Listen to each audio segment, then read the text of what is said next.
Let's quickly review what a function is. So the definition of a function is that it's a relation where each input has exactly one output. So let me remind you of some key parts of this. So what's a relation? Well, that's just a set of ordered pairs, okay?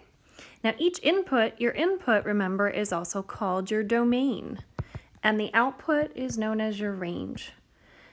The domain is the set of all x values, and the range is the set of all y values. You can kind of remember that because alphabetical order. D comes before R in the alphabet, and X comes before Y. So let's look at a few examples to determine if these are functions or they are not.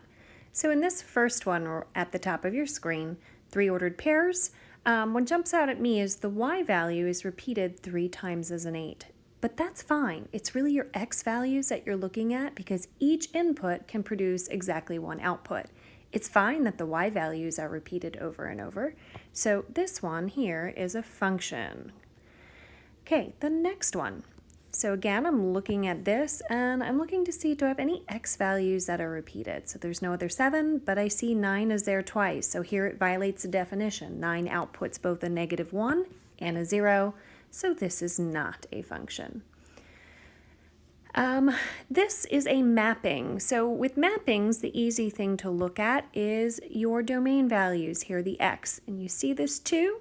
2 is outputting 2 different letters, both a B and a C, so this is also not a function. Put this over here in this category. So let's take a look at this mapping. I have 2 arrows pointing in at the C, but that's okay because each x value is only outputting to exactly one y value. So a lot of times kids say there's no repeated x's, so that's a way of saying that. That is a function. Okay, our 2 graphs. You are usually really good at graphs. Remember, the vertical line test is the easy way of doing this. If you draw a vertical line anywhere on the graph, it can only go through your function at one point. So no matter where I draw a vertical line, it only hits one time. So this is a function. My last one here, you might be tempted to say that this is not a function because it looks like the vertical line hits twice. But because there's an open circle, it's not actually hitting right here. Instead, if you're imagining dropping a pencil, it goes through that open part, so it only hits at one point. So this one also is a function.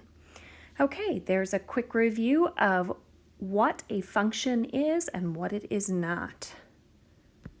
The final thing I want to remind you about is function notation. This is read as f of x. It's just another way of saying y equals.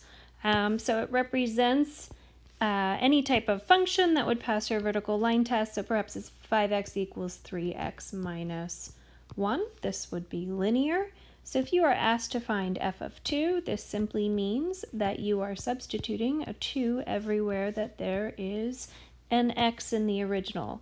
So you evaluate using the order of operations and you get that f of 2 is equal to 5. This means that your x value is 2 and your y value is 5. So some point exists on this function that has these coordinates. So 2 is a domain value and 5 is a range value. Please reach out if you have any questions.